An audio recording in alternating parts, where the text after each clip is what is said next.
खुशी पाई है, झूम के जो रुत आई है, बदले ना रुत वो कभी। ओ दिल को देवता। नमस्कार मित्रों, आज हम बात करेंगे सन 2001 में आई फिल्म जुबेदा की। जुबेदा फिल्म एक वास्तविक घटनाक्रम पर बनाई गई फिल्म है और इसके निर्देशक थे श्याम बेनेगल। श्याम बेनेगल यूं तो समानांतर फिल्मों के लिए जाने जाते थे। उनके द्वारा 8 फिल्में बनाई गई और उन्हें उनके फिल्मी योगदान के लिए पद्म विभूषण और दादा साहब फाल्के अवार्ड मिला। और श्याम बेनेगल का निधन वर्ष 2024 में हुआ है। श्याम बेनेगल कुछ अलग तरह के फिल्मकार थे, लेकिन उन्होंने इस फिल्म के राइटर और एक जो है फिल्मों के क्रिटिक्स खालिद मोहम्मद के अनुरोध पर 3 फिल्मों का निर्देशन किया, जिनमें मम्मो, सरदारी बेगम और ये तीसरी जो थी जुबेदा थी। जुबेदा एक्चुअली वास्तविक कहानी पर आधारित फिल्म है और ये फिल्म खालिद मोहम्मद के जीवन पर है। खालिद मोहम्मद की माँ जुबेदा बेगम के नाम से जानी जाती है और वे मुंबई में एक फिल्मी दुनिया में अपना करियर बनाना चाहती थी, लेकिन उनके पिता, जुबेदा के पिता का रोल इसमें सुलेमान सेठ नाम का किरदार है, वो अमरीश पुरी ने किया है। तो उस अमरीश पुरी ये नहीं चाहते थे कि उनकी बेटी फिल्मों में काम करे और उन्होंने 20 फिल्मों से निकलवा कर उसे जुबेदा की जबरदस्ती पाकिस्तान से आए अपने एक मित्र के बेटे से करवाई। कहानी की शुरुआत यहीं से होती है। जुबेदा जैसे तैसे समझौता करती है। जुबेदा का रोल इसमें करिश्मा कपूर ने किया है। बहुत ही उम्दा अभिनय है और इस अभिनय के लिए उन्हें राष्ट्रीय पुरस्कार मिला है करिश्मा को। तो कहानी यूँ शुरू होती है कि जुबेदा को बेटा होता है, उस बेटे का नाम रिजू रखा जाता है, रियाज मोहम्मद। रियाज मोहम्मद वही है जो खालिद मोहम्मद हैं वास्तविक दुनिया में। चूंकि पाकिस्तान से आए हुए उनके दोस्त के बेटे से शादी हुई थी, तो उनका यहाँ मन नहीं लगा, उनका बिजनेस नहीं चला, वो पाकिस्तान चले गए और इसी बीच जुबेदा को तलाक देकर दे दिया गया। जुबेदा रिजू से बहुत मोहब्बत करती थी और बम्बई में इधर उधर आना जाना करती थी। सुलेमान सेठ यानी कि अमरीश पुरी ने जो किरदार किया है, उनकी एक प्रेमिका रोजी होती है इस फिल्म में। इस रोजी का किरदार बड़ा चुलबुला है और इस किरदार को निभाया है लिलेट दुबे ने।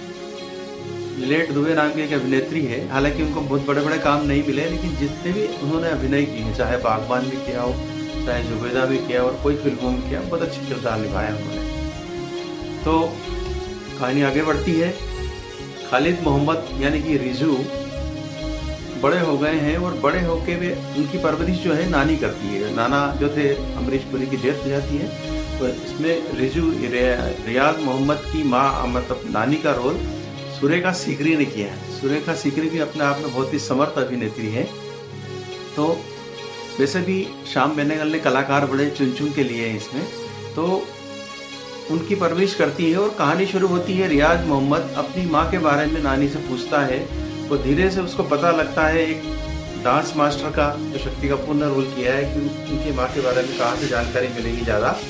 और खोज करते करते वे सिरे तक पहुँच जाते हैं और आखिरकार नानी उनको बता देती है कि उनकी माँ जो है एक दुखांत दुर्घटना में उनकी मौत हो गई और उन्होंने तत्कालीन जोधपुर के महाराजा हनवत सिंह से दूसरा विवाह किया था।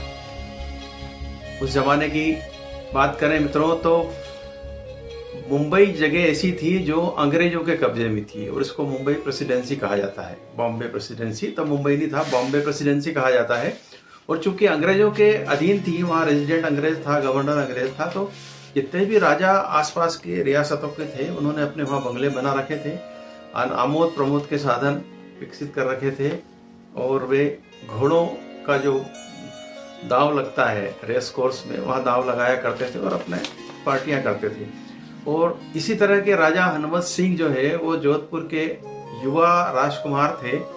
हालांकि उनकी एक शादी हो चुकी रहती है और वे मुंबई आते हैं। मुंबई में वे रेस कोर्स में दाव लगाते रहते हैं और यहीं पर उनकी मुलाकात करिश्मा कपूर से हो जाती है। करिश्मा कपूर यानी जुबेदा से।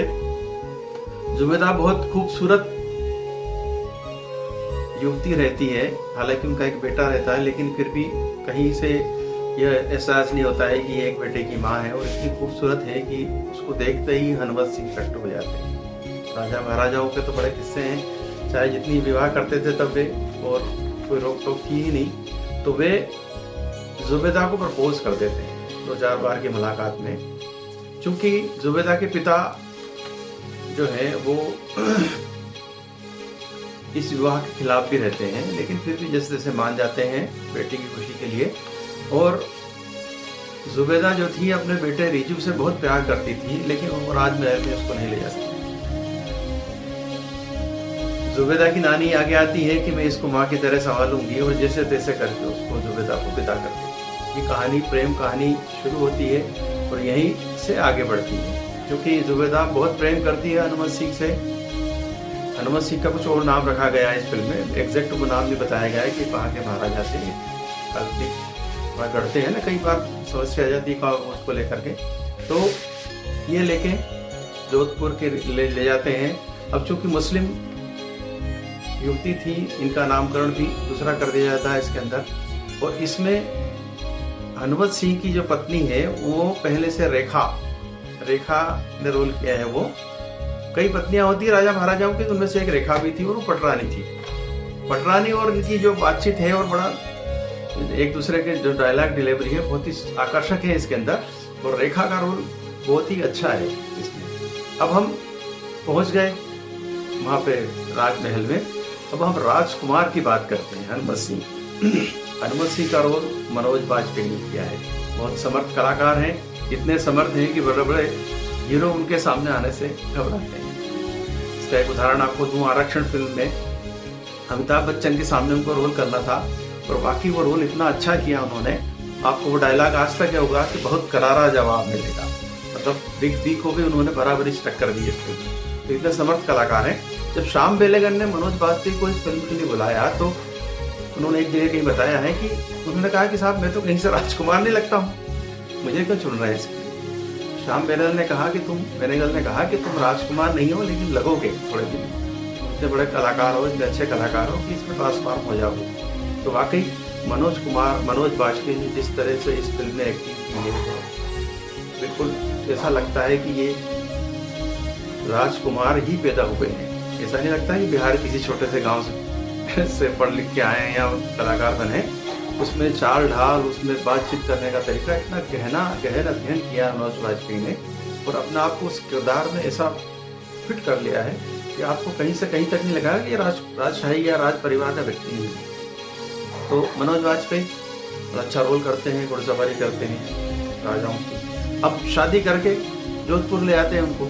जोधपुर के जो उम्मेद महल में राज परिवार के लोग इनको जुबैदा को रखने नहीं देते। वो कहते हैं कि नहीं, ये विधर्मी है और इनको दूसरी जगह रखिए आप, कि राजमहल की परंपराओं के अनुकूल इनको हम यहाँ नहीं रख पाएंगे। तो हनुमत सिंह उनके लिए अलग महल बना के रखते हैं और वहाँ रहती है वो। अब हनुमत सिंह देखिए, इसी दौर में जब ये घटना है 1945 के आसपास की, 45-46 की, और उसके बाद की होगी 1951 के आसपास की घटना है ये, 47 से 51 के बीच में। तो उसी दौर में भारत आजाद हुआ था, और आजादी के आंदोलन में जब सरदार पटेल सारी रियासतों का विलीनीकरण कर रहे थे, तो यही महाशय हनुमत सिंह भारत में मिलने के खिलाफ थे। न भारत में जाना चाहते थे न पाकिस्तान में, और यहाँ तक बताते हैं लोग कि पाकिस्तान में जाने की उन्होंने हाँ कर ली थी। कोरे कागज पे साइन करके जिन्ना ने उनको दे दिया था कि आप जो चाहे इसमें शर्तें भर लो और हमारे साथ आ जाओ।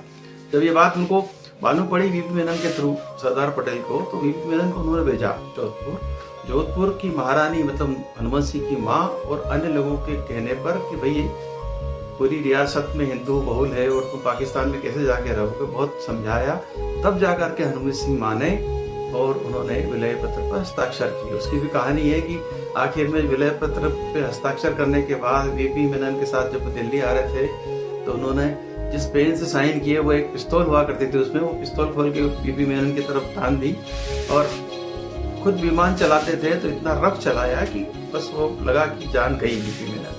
तो ये कहानी यहाँ शुरू होती कि वो बहुत बड़े पायलट भी थे, अच्छे चालक थे, लेकिन रफ चलाते थे। अब क्योंकि जुबेदा आ जाती महल में, महल की परंपराओं को मानती नहीं है, उसका दम घुटता है यहाँ, बच्चे की याद आती है उसको, उससे मिलना चाहती है, लेकिन ये सब कुछ हो नहीं पाता है। राज परंपराओं के अनुरूप अपना व्यवहार वो नहीं रख पाती, और इस कारण से राज परिवार के लोग नाराज होते हैं, और कहीं हनुमत सिंह जो थे वो भी थोड़ा थोड़ा खींचे हुए रहते हैं, ऐसा लगता है उनको, जुबेदा को, करिश्मा कपूर को। आखिर इसी दौरान जब 1950 के आसपास चुनाव होने वाले होते हैं विधानसभा के, तो हनुमत सिंह विलय के बाद सारे राजपूतों को इकट्ठा करते हैं, राज परिवार के लोगों को एक नई पार्टी बनाते हैं और चुनाव लड़ते हैं। चुनाव में काफ़ी व्यस्तता रहती है, इस दौरान भी वे जुबेदा को समय नहीं दे पाते, और इसी में उनके एक देवर का रोल बड़ा नेगेटिव बताया गया है। वो चाहते हैं कि वो कहीं उनसे वो सेक्स अपील करते हैं तथाकथित भाभी से, लेकिन वो मना कर देती है। तो ये एक कैरेक्टर भी बताया है इस फिल्म में। तो आप देखिए, कुल मिला के खींचतान चलती रहती है, दोनों के बीच में संबंध थोड़े से खटास ले जाते हैं। हालांकि इसमें रेखा का बड़ा अच्छा रोल है, वो उसको मेडी नाम बताया है, उसको नाम रखा गया है कलाकार का, उसमें पात्र का। तो वो समझाती है कि भाई ये तो राज परिवार में ऐसा चलता है, आज तुमसे मन भर गया तो दूसरी और शादी कर लेंगे, ये इससे कब तक दुख मनाओगे। लेकिन जुबेदा नहीं मानती है, जिद्दी रहती है। चुनाव होने के तुरंत बाद जब लौटते हैं हनुमत सिंह या मनोज वाजपेयी, अपने कैरेक्टर मनोज वाजपेयी ने किया, तब वो मिलती है उनसे, वो शिकायत करती है कि आपने ऐसा ऐसा किया मेरे साथ, अब मैं आपको जाने नहीं दूँगी। उनको कहीं और बैठक में जाना होता है, वे कहते हैं कि नहीं मैं तो जाऊँगा, तो बोले मैं भी चलूँगी। तो इस फिल्म का दुखांत है, इस तरह से फिल्माया गया है कि वो चूँकि हनुमत सिंह से इतना प्रेम करती थी कि वो किसी के साथ शेयर नहीं करना चाहती थी अपने पति को, तो वो भी साथ में चली गई प्लेन में। और प्लेन जैसे ही उड़ा, ऊपर जाके ऐसा बताया जाता है कि वो क्रैश हो गया। क्रैश होने के बाद जुबेदा की और हनुमत सिंह की दोनों की मृत्यु हो जाती है। आम धारणा ये है कि जुबेदा बेगम ने ही उस प्लेन को क्रैश करवाने में झगड़ा किया उनका प्लेन में, और प्लेन में झगड़ा करके प्लेन डिस्टर्बेंस हो गया चलाने से, वो गिर के वो दोनों मर गए। तो इस कहानी का यहाँ दुखांत होता है। फिल्म में A.R. रहमान का म्यूजिक है। अब आप जानते होंगे कि A.R. रहमान का जो म्यूजिक है वो धीरे धीरे धीरे जहन में उतरता है। 2-3 गाने हैं इसके अंदर, सो गए हैं सो गए, ये बार बार रिपीट होता है, टुकड़ा बजता है इसका म्यूजिक का। और ये ऐसा म्यूजिक है कि दिल चीर के रख देता है। जब जब जुबेदा तनाव में रहती है, जब तनाई महसूस होती है या दुख होता है कि मैं कहाँ आ गई राज परिवार की कैद में, तब ये टुकड़ा इसका म्यूजिक बैकग्राउंड में बजता है और वो आपके दिल को छू लेता है। इसी के साथ मैं हूँ अकेली और 2 गाने और हैं, लेकिन 2 ही गाने इसमें 2 गाने ज़्यादा प्रसिद्ध हैं। तो इस तरह जुबेदा की कहानी का दुखांत हुआ, जुबेदा का दुखांत हुआ। और उस बाद में जब जुबेदा को एक पुत्र भी हुआ इनसे, हनुमत सिंह से, वो भी बाद में कहीं किसी दुर्घटना में या कहें या राजसी षड्यंत्रों में उसको मार दिया गया। टूटू वाला नाम था उनका। कई कहानियाँ इसको लेकर के भरी पड़ी है यूट्यूब पर। तो खास करके हम जुबेदा फिल्म की बात कर रहे हैं कि खालिद मोहम्मद ने अपने जीवन के हिस्से को इसमें लिखा है और उनके जीवन के हिस्से को जिया है। खालिद मोहम्मद का रोल जो रियाज के नाम से वो रजत कपूर ने किया है, वो बहुत बढ़िया रोल है उसके अंदर। तो कुल मिला के बहुत कसी हुई कहानी थी इस फिल्म की। और इस फिल्म को लगातार कई बार टीवी पे, दूरदर्शन पे जारी किया गया। हालांकि फिल्म चली नहीं, चली इसलिए नहीं कि कोई बड़े स्टार या बड़े सेलेबल स्टार थे भी नहीं इसमें, और लोगों को इस तरह की कहानियाँ पसंद नहीं आती है, या हो सकता है कोई और वजह रही हो। लेकिन फिल्म न घाटे में रही न प्रॉफिट में, बराबरी पर छूटी। और श्याम बेनेगल ने भी 2-3 फिल्में ही कमर्शियल या सेमी कमर्शियल बनाई है। उनकी बनाई हुई फिल्में सारी समानांतर फिल्में हैं, जिनमें निशांत है, अंकुर है, मंथन है, कई फिल्में हैं जो, और उनके साथ उनके कलाकार फिक्स हुआ करते थे। ओमपुरी, शबाना आजमी, स्मिता पाटिल, नसीरुद्दीन शाह, इस तरह के कलाकार होते थे। शशि कपूर के साथ उन्होंने कलयुग बनाई है। तो उनका योगदान बहुत बड़ा है श्याम बेनेगल का फिल्मी दुनिया की देखा जाए तो। उन्होंने दूरदर्शन पर भी 2 धारावाहिक बनाए, वो आज भी चलते हैं।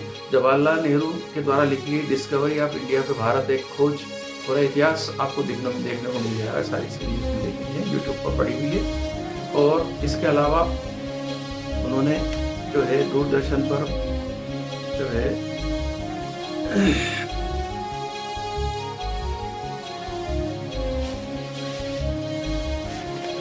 एक एक आध सीरियल और बनाया है, मुझे याद नहीं आ रहा है, लेकिन खास करके उनका प्रसिद्ध सीरियल यही था। और मंथन पिक्चर के मामले में भी मंथन पिक्चर जो थी नेशनल डेयरी डेवलपमेंट बोर्ड इसका प्रायोजक था। और गुजरात में जो दुग्ध श्वेत क्रांति आई है उसका किस तरह से प्रसार हुआ, इसके ऊपर बड़ी अच्छी फिल्म बनी है।